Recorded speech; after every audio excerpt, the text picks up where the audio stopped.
Hello दोस्तों, नमस्कार। RJ Hindi कहानी में आपका बहुत बहुत स्वागत है। दोस्तों, कहानी का पूरा आनंद लेने के लिए वीडियो को लास्ट तक देखें। अगर कहानी पसंद आए तो चैनल को जरूर सब्सक्राइब करें और वीडियो को लाइक करें। तो दोस्तों चलिए शुरू करते हैं। ओए, तुझे नहीं पता, इन नीची जात वालों के बदन से एक अलग किस्म की बू आती है। हमारे घर में भला यह लड़की कैसे अपने आप को एडजस्ट कर पाएगी? पापा, आप कैसे इस तरह की बातें सोच लेते हैं? अरे, माया मेरी क्लास में पढ़ती थी। हम दोनों ने डॉक्टरी इकट्ठे ही तो की है। उसके परिवार वाले टोकरी नहीं उठाते सिर पर। अगर आपको बताया ना जाए तो आपको पता ही नहीं चलेगा कि माया हमारी बिरादरी की नहीं है। और पापा, माया के बदन से कोई बू नहीं आती। ओए, उनका रहना खाना जीना सब बू से भरा हुआ है। सोच के ही दहशत होती है कि जोशियों का बेटा ऐसी जगह जाके गिरा है। ओए, अपनी माँ की सोच, उसने तो सारी जिंदगी तेरी बहू के साथ निभानी है। क्या वो तैयार है इसके लिए? पापा, सारी उम्र मुझे बितानी है उसके साथ, माँ को नहीं। अजय ने अभी तक अपना विवेक नहीं खोया था। उसने पहले ही तय कर लिया था कि आज पापा से लड़ेगा नहीं, मगर अपनी बात पूरे तर्क के साथ रखेगा। उसने अपना तर्क बाण छोड़ते हुए बात आगे बढ़ाई। पापा, ये लोग खटीक हैं, चमार या वाल्मीकि नहीं। इनका अपना एक इतिहास है। इनके घर साफ सुथरे होते हैं और उनके बच्चे अच्छे स्कूल और कॉलेजों में पढ़ते हैं। अजय को अपने आप पर हैरानी हो रही थी कि वह कैसे घटिया तर्क अपने पिता के सामने रख रहा है। क्या वह सीधे सीधे नहीं कह सकता कि उसे कोई फर्क नहीं पड़ता कि माया की जाति क्या है? उसे माया से प्यार है। क्या यह काफी नहीं है दोनों के विवाह के लिए? हाँ जी, खटीक तो जैसे दलितों के ब्राह्मण हो गए। ओए, मैं भी जानता हूँ, कसाई होते हैं कसाई, और वो भी सुअर का मांस काटते हैं और बेचते हैं। भगवान माफ भी नहीं करेगा तुझे कि कसाईयों की बेटी ब्राह्मणों के घर लाके बिठा दी। अजय की माँ के लिए इस जिंदगी का सबसे बड़ा झटका था। उसने कितने सपने सजा रखे थे। जब जब वो अपने अजय को किसी भी लड़की के साथ हंसते बोलते देखती तो मन ही मन लड्डू बनाने लगती। मगर आज उसकी सारी उम्मीदें धराशायी हो गई थी। अपने पुत्र को इतना प्यार करती है कि कुछ कह नहीं पा रही है। उसकी आंखों के भाव साफ रहे हैं कि घर में एक मौत हो चुकी है। उसकी आंखों में मौत का सन्नाटा पसरा हुआ है। यार, तू अपनी गूगल की नॉलेज अपने पास रख। तू इतनी बेसिक बात नहीं समझ रहा कि शादी सिर्फ लड़के लड़की के बीच नहीं होती, इसमें दो परिवार शामिल होते हैं। यहाँ तो लगेगा जैसे विष्णु जी के बेटे की बारात शंकर भगवान के घर जा रही है। यार, तू हमें जीते जी ना मार। हम तो शादी का रिसेप्शन भी अरेंज नहीं कर पाएंगे। अजय अब बात को और बिगाड़ना नहीं चाहता था।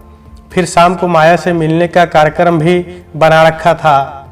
चुपके से खिसक लिया, मगर माता पिता के लिए एक बम का धमाका सा कर गया था। उधर माया के घर का दृश्य भी कुछ खास अलग नहीं था। उसके पिता भी परेशान थे और माँ मरने को तैयार। बेटा जी, भला खटीक बिरादरी में तुझे कोई छोरा पसंद ना आया? ना बिरादरी के छोरे मर गए थे क्या? ये ऊंची जात वाले बहला फुसला के शादी तो कर लेंगे, पर सारी उम्र जूती के नीचे रखेंगे। इन लोगों ने हजारों साल हमको लूटा है, गुलामी की तरह रखा है। आज मेरे ही घर पर डाका डाल रहे हैं। एक बात सुन ले बेटी, मैं तुझे जान से तो मार सकता हूँ, मगर किसी ऊंचे जात के घर कभी नहीं बिहाने वाला। और बेवकूफ अपने होने वाले बच्चे को अभी से हाशिए पे डाल देगी। उन्होंने तुम्हारा क्या बिगाड़ा है? ऊंची जात के बेटे को रिजर्वेशन ना मिलने वाली, उनको पूरी दुनिया से मुकाबला करना पड़ेगा। तुझे तो रिजर्वेशन कोटे में एडमिशन मिली गई थी, तब बन गई थी डॉक्टरनी। आहत हो गई थी माया। उसके अपने पिता को उसकी योग्यता पर कोई भरोसा नहीं। 5 साल अपने मेडिकल कॉलेज में वो विद्यार्थियों के ताने सुन सुनकर दुखी थी कि वो रिजर्वेशन कोटे से है, मगर आज उसके अपने पिता ने कह डाला। कितनी मौतें मरी माया उस दिन। अपने दलित होने पर पहली बार उसे ग्लानि का अनुभव हुआ था। इस बात पर तो वो अजय से भी भिड़ जाती थी। उसे हर बात पर मजाक करने की अनुमति थी, मगर इस विषय पर कोई रियायत नहीं। वैसे माया के पिता गलत भी नहीं कह रहे थे कि उनकी बिरादरी में माया के बराबर पढ़ाई लिखाई वाला लड़का मिलना आसान नहीं, मगर जात के बाहर भी विवाह किया जा सकता है, ये तो वे सोच भी नहीं सकते थे। जब से समाचार मिला था कि बेटी ऊंची जात के लड़के से प्यार करने लगी है तो बस एक ही बात दिमाग में आ रही है, अपने हाथों से काटना पड़ा तो काट दूंगा, मगर जात के बाहर ब्याह कभी ना करूंगा छोरी का। कैसे हो जाता है कि जो बेटी लक्ष्मी का अवतार लगती है, जिसे रात रात भर छाती से लिपटाकर जमाने भर की बुराइयों से बचाया जाता है, वही बेटी अचानक अपनी दुश्मन लगने लगती है। रिश्ते कैसे बदल जाते हैं, कभी मीठे कभी खट्टे तो कभी कड़वाहट से भरपूर। खून के रिश्ते भी अस्थायी परिभाषा नहीं बचाए रख सकते। माया को कभी भी अपनी बिरादरी के लड़कों में कोई रुचि नहीं थी। वो खुले आसमान के नीचे सांस लेने की आदी बन चुकी थी। उसके लिए आसान नहीं था अपने पिता की बात मान पाना। अजय उसके व्यक्तित्व का अटूट हिस्सा बन चुका था। वो उसके पिता से बात करने के लिए भी तैयार था, मगर माया जानती थी कि यदि वह बात करने गया तो शायद जीवित न वापस आ पाए। अजय एक मामले में बहुत सीधा है, उसे जात पात की कोई समझ ही नहीं है। वो हमेशा कहता है, यदि मैं ऊंची जात का हूँ तो इसमें मेरा क्या कसूर है, और हाँ, इसमें मेरा कोई योगदान भी नहीं है। हाँ, एक बात, जो मैं आज क्वालिफाइड डॉक्टर हूँ, इसके लिए मैंने मेहनत की है। यही वो माया के मामले में भी मानता है कि माया के खटीक होने में न तो कोई उसका योगदान है और न ही कोई कसूर। माँ, तुमसे मैं विवाह करने वाला हूँ, इसमें हमारे खानदान की इज्जत कहाँ से बीच में आ गई? अरे किसके पास समय है हमारे खानदान के बारे में सोचने का? आप बताइए, क्या आप हर रोज दूरदर्शन के नेशनल चैनल पर हमारे खानदान के बारे में समाचार दिए जाते हैं, या फिर एनडीटीवी की बरखा दत्त हमारे खानदान पर प्रोग्राम करती रहती हैं? कितने लोगों को पता चलेगा कि अजय ने किसी दूसरी जात की लड़की से विवाह कर लिया है? माँ, हमारे कुल रिश्तेदार ही कितने हैं? उनमें से कितने दिल्ली में रहते हैं? जो केवल जान पहचान वाले हैं, वे सब तो याद भी नहीं रख पाएंगे कि कभी अजय के विवाह में गए भी थे। माया की सहेलियों को भी माया से कुछ जलन सी होने लगी थी। उनमें हिम्मत नहीं थी कि अपने अपने परिवार से विद्रोह कर सकें। मन ही मन उनके दिल में भी दूसरी जातियों के लड़के घर किए बैठे थे। मगर आसान नहीं है सत्ता के विरुद्ध खड़ा हो पाना। कहने को वक्त बदल रहा है। दिल्ली, कानपुर, भोपाल, सागर, जयपुर और कितने ही शहरों में खटीक लड़कियां पढ़ लिख गई हैं, फिर भी उनके विवाह के इश्तिहार समाचार पत्रों और .com जैसे वेबसाइटों पर दिखाई दे जाते हैं। उन्हें शादी तो अपने परिवार की मर्जी के अनुसार ही करनी होगी। जब तुम अजय की बाहों में होती होगी, लगता होगा ना कि उसकी छाती जैसे विशाल आकाश हो। तुम दोनों हिम्मत वाले हो, मगर यह तो बताओ कि शादी करोगे कैसे? अगर परिवार वाले केवल रिश्ते तोड़ लें तो कौन परवाह करता है? दिक्कत तो यह है कि यहाँ खून की नदियाँ बहने वाली हैं। मुझे तुम दोनों की बहुत फिक्र होती है। रक्षा को माया की फिक्र हो रही थी, या फिर वो अपना भविष्य माया और अजय में खोजना चाह रही थी? कहना आसान नहीं। सोच, तू माया ऊंची जात की हो जाएगी। भला कौन पूछने आने वाला है कि तुम पहले सोनकर थी या फिर चंदेल, सोलंकी या पवार? सोचकर ही रोमांच उठता है। तुम्हारा अपना आकाश होगा, एक नया क्षितिज। तुम्हारी उड़ान की कोई सीमा नहीं होगी। तुम पर जात का बंधन नहीं होगा। काश हम सब भी तुम्हारी किस्मत लेकर पैदा होती। रक्षा जैसी और सहेलियां भी तो ईर्ष्या का शिकार हो रही थी। अजय भी परेशान था कि माया से विवाह करे भी तो कैसे। इस बीच उन दोनों ने लंदन के एक अस्पताल में नौकरी के लिए अप्लाई कर दिया। ब्रिटेन का NHS नेशनल हेल्थ सर्विस तो भारतीय डॉक्टरों के सहारे पर ही चल रहा है। माया ने गायनाकोलॉजी और अजय ने न्यूरो सेक्शनों में अप्लाई किया है। दोनों का पत्राचार जारी है। उम्मीद की डोर मजबूत होती जा रही है। माया अब तो बस एक ही तरीका दिखाई दे रहा है, या तो यही कोर्ट में शादी कर ले और पति पत्नी के तौर पर वहां जाएं, या फिर वहां पहुंचकर दोनों लंदन में ही शादी कर लें। हमारे माता पिता तो साथ देने वाले हैं नहीं। मेरा ख्याल यह है कि हम दोनों अपना वीजा अलग अलग लें और लंदन चले जाएं। दोनों के माता पिता यही समझेंगे कि चलो अच्छा हुआ, दिल्ली से दूर होंगे तो सिर से प्यार का बुखार उतर जाएगा और हम वहां लंदन में सेटल होकर शादी कर लेंगे। उसके बाद सोचेंगे कि दिल्ली कभी आना है या नहीं। माया की आवाज में दृढ़ता साफ सुनाई दे रही थी। अजी, सुनते हैं आप? छोरी कह रही है कि लंदन में नौकरी के लिए बुलावा आ गया है उसको।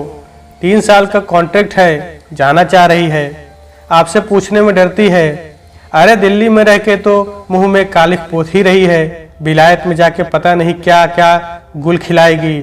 वहाँ किसी गोरे या काले से शादी कर बैठी तो क्या कर लेंगे? यहाँ चाहे ऊंची जात का छोरा है तो हिंदुस्तानी, भूरे काले बच्चे तो नहीं पैदा होंगे ना। मैं कहूँ तो उसे जाने दीजिए।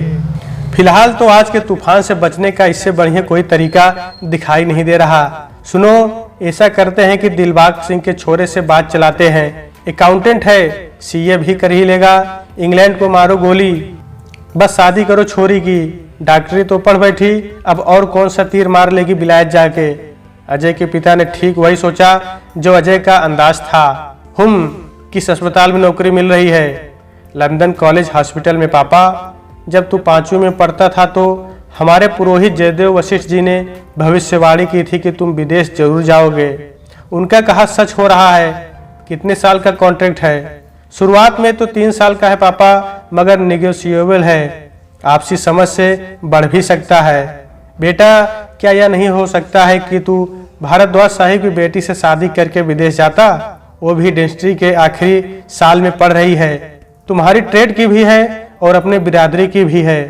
तुम्हारी बात भी रह जाएगी कि बिरादरी के बाहर शादी करनी है, और हमारी बात भी रह जाएगी कि अपनी बिरादरी की बहू घर में आ जाएगी। पापा, आप मुझे पहले करियर बना लेने दें, शादी के बारे में बाद में सोचेंगे। माँ ने अपने पति का हाथ दबाते हुए बात को वहीं खत्म करने का इशारा किया। पापा बेदली से अपनी पत्नी की बात मान गए। बस तय हो गया कि अजय 10 दिन पहले लंदन पहुंचेगा और वहां जाकर हॉस्टल या रहने का इंतजाम देखेगा, और 10 दिन बाद जब माया वहां पहुंचेगी तो उसे एयरपोर्ट पर लिवाने पहुंच जाएगा। एक नई दुनिया, नए लोग, नए सपने, सब नया होगा। वहां दोनों एक साथ होंगे, अपनी नई दुनिया का निर्माण करेंगे। दोनों की पहली हवाई यात्रा होगी। माया इस अनुभव को भी अजय के साथ जी लेना चाहती थी, मगर डर कि कहीं एयरपोर्ट पर 2 ब्रह्मास्त्रों का टकराव ना हो जाए। माया के लिए 10 दिन बिना अजय के अपने घर में रह पाना कुछ ऐसा था जैसे अचानक हवा रुक गई हो, जीवन थम गया हो, वो एक सुरंग में फंस गई हो। दूर तक अंधेरा है, रोशनी की कोई उम्मीद नहीं। अपनी माँ, अपने पिता पराये से लग रहे हैं, शब्द उसका साथ छोड़ गए हैं। अपना सूटकेस तैयार करके बैठी है। लंदन पहुंचकर अजय और माया ने एक नया संसार देखा। यह कोई किसी की जात नहीं पूछता है। उनके अस्पताल में काले, गोरे, चीनी, यूरोपीय, भारतीय सभी तरह के लोग काम करते हैं। विश्वास नहीं होता था कि अस्पताल सरकारी है। उन्होंने भारत के सरकारी अस्पताल भी देखे थे और प्राइवेट अस्पताल भी। ये अस्पताल सरकारी होकर भी प्राइवेट का एहसास क्यों करवा रहा है? अजय का मिलनसार व्यक्तित्व में कुछ ऐसा आकर्षण है कि सामने वाला खींचा चला आता है। नार्थविक अस्पताल में दोनों को काम मिला था। दोनों की किस्मत अच्छी थी कि अस्पताल की एक नई पॉलिसी के तहत दोनों को एक ही सेक्शन में ट्रेनी डॉक्टर की नौकरी मिल गई थी, वरना ब्रिटेन में डॉक्टर की नौकरी पाने के लिए पहले पी-लैब टेस्ट पास करना होता है। मित्रों ने पहले ही बता रखा था कि हैरो में रहोगे तो भारत की याद कम आएगी, और अगर साउथ हॉल या हौंसलों में रहोगे तो लगेगा जैसे पंजाब या दिल्ली के बाजारों में घूम रहे हो। अजय चाह रहा था कि उसका अस्पताल उसे रहने के लिए हॉस्टल में ही जगह दे दे। कुछ रस्साकसी सी चल रही थी। नए स्थान, नई मिट्टी, नए लोग, क्या इतना ही आसान है वहां जाकर अपने आप को जमा लेना? यार माया, लगता है कि यहाँ हमारे फेफड़ों को बहुत परेशानी होने वाली है। ऐसा क्यों? यार, हमारे फेफड़े तो आदी हैं दिल्ली के पॉल्यूशन और ट्रैफिक जाम के। यहाँ तो इतनी साफ हवा है कि हमारे फेफड़े हैरानी के मारे जगह छोड़कर बाहर आ जाएंगे। सच अजय, यहाँ का हरा रंग कितना गहरा हरा है। लंदन से थोड़ा बाहर निकलते ही लगता है जैसे हरे रंग की आपस में ही प्रतियोगिता हो रही हो। कितने तरह के हरे रंग दिखाई देते हैं यहाँ। माया, अब हमें जल्दी से जल्दी शादी कर लेनी चाहिए। अरे इतनी जल्दी भी क्या है, अभी तो हम लंदन में आए हैं। कुछ दिन इसका लुत्फ तो उठा लें जरा। हम दोनों तय कर लें कि शनिवार और रविवार को हम गोरे लोगों की तरह बस घूमें फिरे और जिए। अजय अभी भी ऊहा-पोह का शिकार बना खड़ा था। एक पल के लिए उसके मन में एक विचित्र सा एहसास जन्म लेने लगा। क्या लंदन पहुंचकर माया शादी के बारे में कुछ नए ढंग से सोचने लगी है? क्या पिता का डर उसे एक कदम नहीं उठाने दे रहा? क्या जरूरी नहीं कि जल्दी से जल्दी शादी हो और एक बच्चा भी हो जाए? कहीं माया अपने करियर के चक्कर में अपनी निजी जिंदगी को हाशिए की तरफ तो नहीं धकेल रही? फिर अपने आप को समझाता है, नहीं, माया ऐसा नहीं कर सकती। उसकी आंखों से साफ जाहिर होता है कि वो अपने अजय के बिना जीवन के बारे में सोच भी नहीं सकती। वो कितनी बेतुकी बातें सोचने लगा है। वो क्यों नहीं समझ पा रहा है कि माया एक नए देश, नए माहौल और नए लोगों के साथ जीवन में पहली बार मिली स्वतंत्रता का आनंद ले रही है। यहाँ उसके सलोने रंग को लोग पसंद कर रहे हैं। उसमें आत्मविश्वास किस कदर बढ़ गया है। उसके भीतर से जात का एहसास जैसे आहिस्ता आहिस्ता समाप्त होता जा रहा है। और शायद यही ठीक भी है कि जब ये दोनों विवाह के बंधन में बंधे तब तक माया के मन से एक ग्रंथि पूरी तरह निकल जाए कि वह दलित परिवार से है। माया बोलती कम है, लोग उसके दिल की थाह नहीं पा सकते। उसके व्यक्तित्व में एक अनूठा अपनापन है जो उसे मिलता है उसका होकर रह जाता है। शायद हर किसी को अपनी बात कहने की जल्दी है, दूसरे की सुनने का समय किसी के पास नहीं है। संभवतः इसलिए हर व्यक्ति अपनी अपनी राम कहानी माया को सुना जाता। एकाएक अजय के चेहरे पर मुस्कुराहट उभर आई। फ्लैट किराए पर लेना था। स्टेट एजेंट भारतीय मूल का गुजराती रमणीक भाई। दिल्ली के प्रॉपर्टी डीलर यहाँ स्टेट एजेंट कहलाते हैं। क्या नाम बदल जाने से फितरत भी बदल जाती है? सोच कहीं रुकने का नाम क्यों नहीं लेती? हाँ, जरूर बदल जाती होगी सोच, मगर यहाँ लंदन में तो सब उसे बूमजी ही कहेंगे। तो क्या केवल भारत में पहचान बदलेगी? माया चिल्लाई जा रही है। लेक डिस्ट्रिक्ट की खूबसूरत झील का पानी उसकी भावनाओं का साथ दे रहा है। ओ अजय, मुझे बहुत अच्छा लग रहा है। यहाँ तुम सिर्फ मेरे अजय हो और मैं तुम्हारी माया। हम यहीं बस जाएंगे, मुझे नहीं वापस जाना उस नर्क में। भगवान, तुम सुन रहे हो ना? तुमने नाइंसाफी की मेरे साथ, मगर यह मुल्क, यह शहर, ये लोग सब ग्रेट हैं। तुम्हारे लिखे को मिटा दिया है इन्होंने। अजय शांत खड़ा माया की भावनाओं को निहार रहा है। निश्चल भावनाएं जीवन में पहली बार आज़ादी का एहसास मिला है उसे। आवेश में आकर उसने सरेआम अजय को होठों पर चूम लिया है। आज अजय झिझक रहा है। बंद कमरे के रिश्ते को पश्चिमी माहौल सड़क पर ले आया है। यह विद्रोह नहीं हो सकता, यह उत्सव है, समारोह।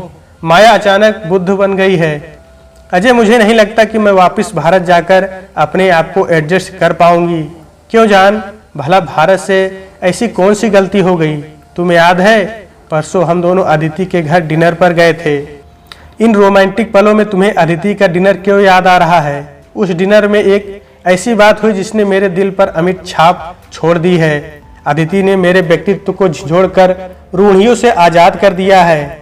मैं 2 दिन से तुम्हें बताने को बेचैन हूँ, तो बता दो ना, तुम्हें रोका किसने है? अजय, परसों जब मैंने अपना खाना प्लेट में डाल लिया और खाने लगी तो अदिति मेरे पास आकर बोली, कैसी लग रही है हमारी कुकिंग माया?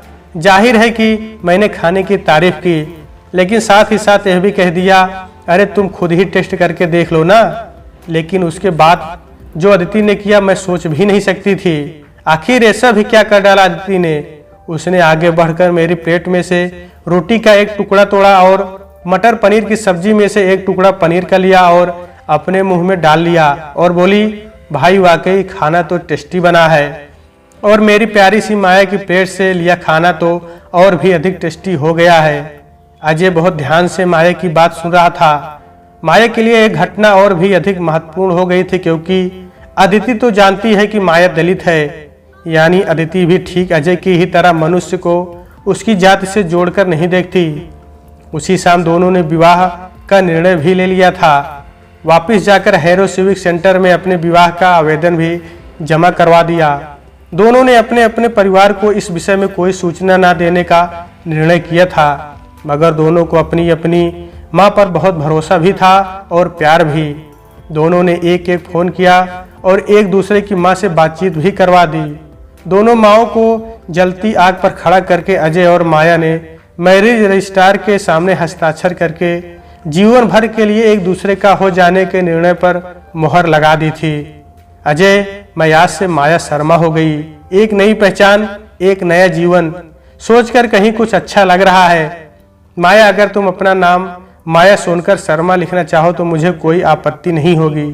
मैं उन लोगों में से नहीं हूं जो अपनी पत्नी पर दबाव डालें कि विवाह के बाद अपना नाम बदलना ही होगा। तुम कितने अच्छे हो अजय। मुझे एक किस्सा याद आया। मेरी एक सहेली थी रेखा वाल्मीकि, उसने भी मेरी ही तरह प्रेम विवाह किया था। उसका पति शायद अरोड़ा था। हाँ, याद आ गया, प्रशांत अरोड़ा स्टेट बैंक में अफसर था। रेखा ने अपना नाम रेखा वाल्मीकि अरोड़ा रखा था। वो दलितों को मिलने वाली सुविधाओं से वंचित नहीं होना चाहती थी। उसके पति को भी सुविधाजनक लगता था। मैं हैरान होती थी कि आखिर रेखा को क्या मजबूरी है। स्वयं भी बैंक में थी और पति भी, अच्छी भली कमाई थी, फिर अपने आप को क्यों दलित कहलाना चाहती थी। एक बात बताऊं अजय, कहो ना, हम दलित यह भी चाहते हैं कि लोग हमें दलित ना कहें, ना समझे, मगर हम अपनी सुविधाओं को खोना भी नहीं चाहते। हमें आरक्षण भी चाहिए और सम्मान भी। माया, तुम किन पचड़ों में पड़ गई। आज हमारी पहली रात है, बस प्रेम की बातें करेंगे। राजनीति से हमें क्या लेना। तुम्हारे लिए बहुत आसान है अजय। मैंने बचपन से लेकर MBBS तक बहुत सहा है। इन दबावों से मुक्ति पा लेना मेरे लिए इतना आसान नहीं है। रेखा की भी शिकायत हो गई थी, फिर उसे आरक्षण कोटे से हाथ धोना पड़ा था, वरना बेचारी को प्रमोशन जल्दी मिल जाती। सुनो, हम बच्चा जल्दी नहीं करेंगे, पहले जी भर कर ऐश करेंगे। छुट्टियों में पेरिस, जिनेवा, रोम, पूरा यूरोप देखेंगे।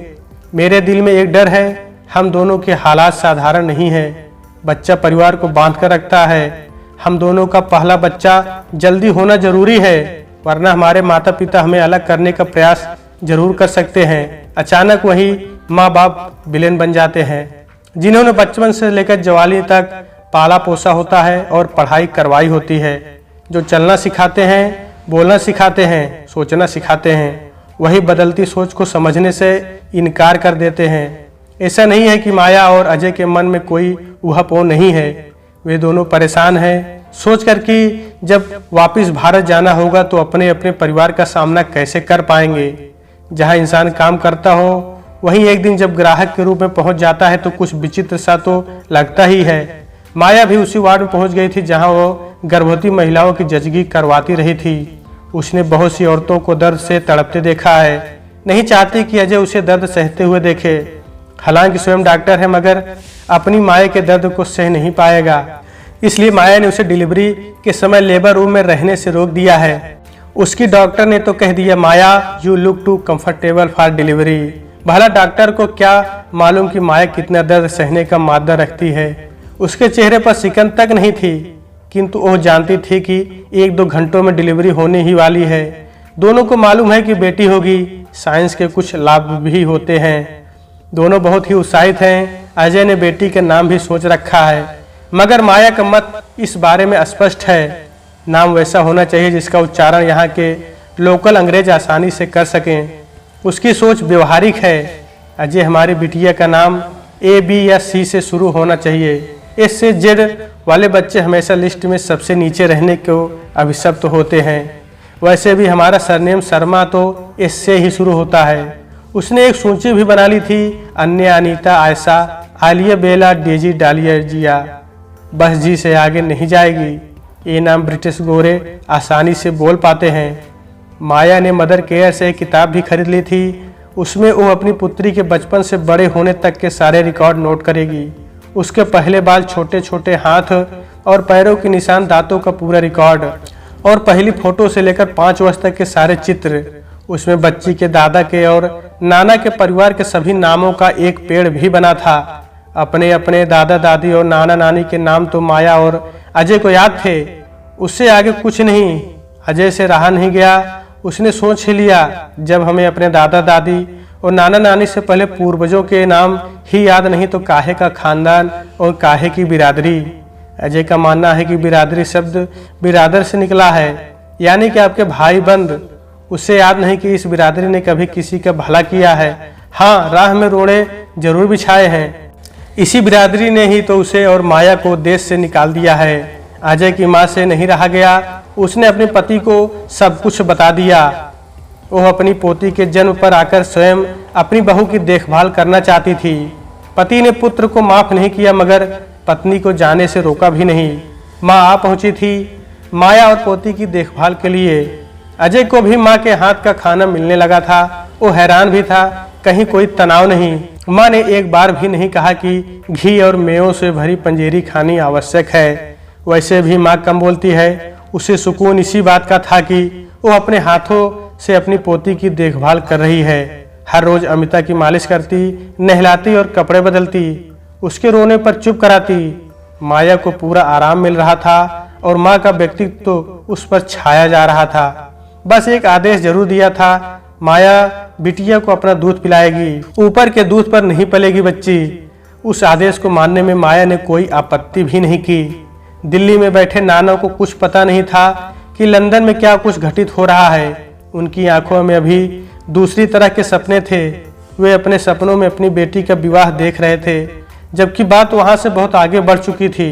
सुनो माया, क्या आवश्यक है कि हम भारत जाए ही? क्या यह नहीं हो सकता है कि हम 2 सप्ताह के लिए यूरोप के ट्रिप पर चले जाएं और वापस लंदन आ जाएं? परमानेंट स्टे के लिए जरूरी है कि हम एक चक्कर भारत लगा कर आएं। यही तो बताया गया है ना। माँ का फोन आ गया था। तुम दोनों ने ऐसा सोचा भी कैसे कि तुम अपने घर न आकर कहीं और जाओ? एयरपोर्ट पर भी अकेली माँ ही लेने आई थी। अजय की निगाहें पिता को ढूंढ रही थी, मगर क्या इतना ही आसान था? घर पहुंचकर भी पिता ने पुत्र को आशीर्वाद नहीं दिया, बस अपनी पोती को गोद में उठाकर अपने कमरे में चले गए। माँ ने आंखों ही आंखों में अजय को समझा दिया। पिता अपनी पोती से खेल रहे थे। माया ने अपनी माँ को फोन किया। माँ घबरा गई। सुनो बेटी, मैं अभी तक तुम्हारे बाबूजी से बात नहीं कर पाई। कल सुबह वे 3 दिन के लिए जालंधर जा रहे हैं। तुम दोपहर को आ जाना, 2 दिन रह जाना। हाँ दामाद जी, और बिटिया को जरूर लेकर आना। अभी तक दोनों को शगुन नहीं डाला। अजय माया और अमिता को लेकर दोपहर के समय अपने ससुराल जा पहुंचा। पूरा मोहल्ला जैसे इकट्ठा हो गया था। सब उचक उचक कर माया और उसके परिवार को देख रहे थे। माया आखिर लंदन से आई थी और साथ में परिवार भी लाई थी। अजय माया और अमिता को छोड़कर चला गया। अब माँ ने पहली बार बेटी से बातें शुरू की। उसके दिल में पति का डर अपना फन बार बार उठा रहा था। अमिता रह रहकर रोने लगती।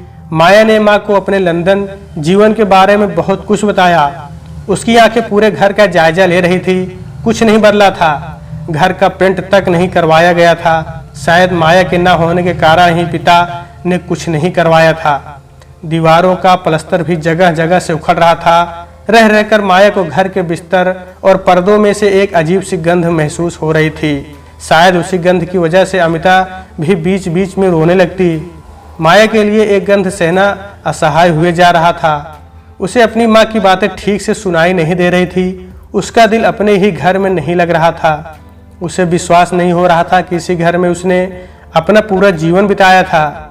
उसने अपना सामान बांधना शुरू कर दिया।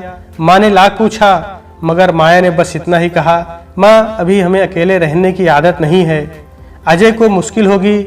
माया टैक्सी में बैठकर वापस चल पड़ी। टैक्सी उसे और अमिता को उस गंध से दूर लिए जा रहा था। तो दोस्तों, आज के वीडियो में बस इतना ही। कहानी आपको कैसी लगी कमेंट बॉक्स में जरूर बताइएगा। अगर कहानी पसंद आई है तो कृपया चैनल को जरूर सब्सक्राइब करें व वीडियो को लाइक करें। तो दोस्तों, आपसे फिर मिलते हैं अगले वीडियो में। तब तक के लिए नमस्कार।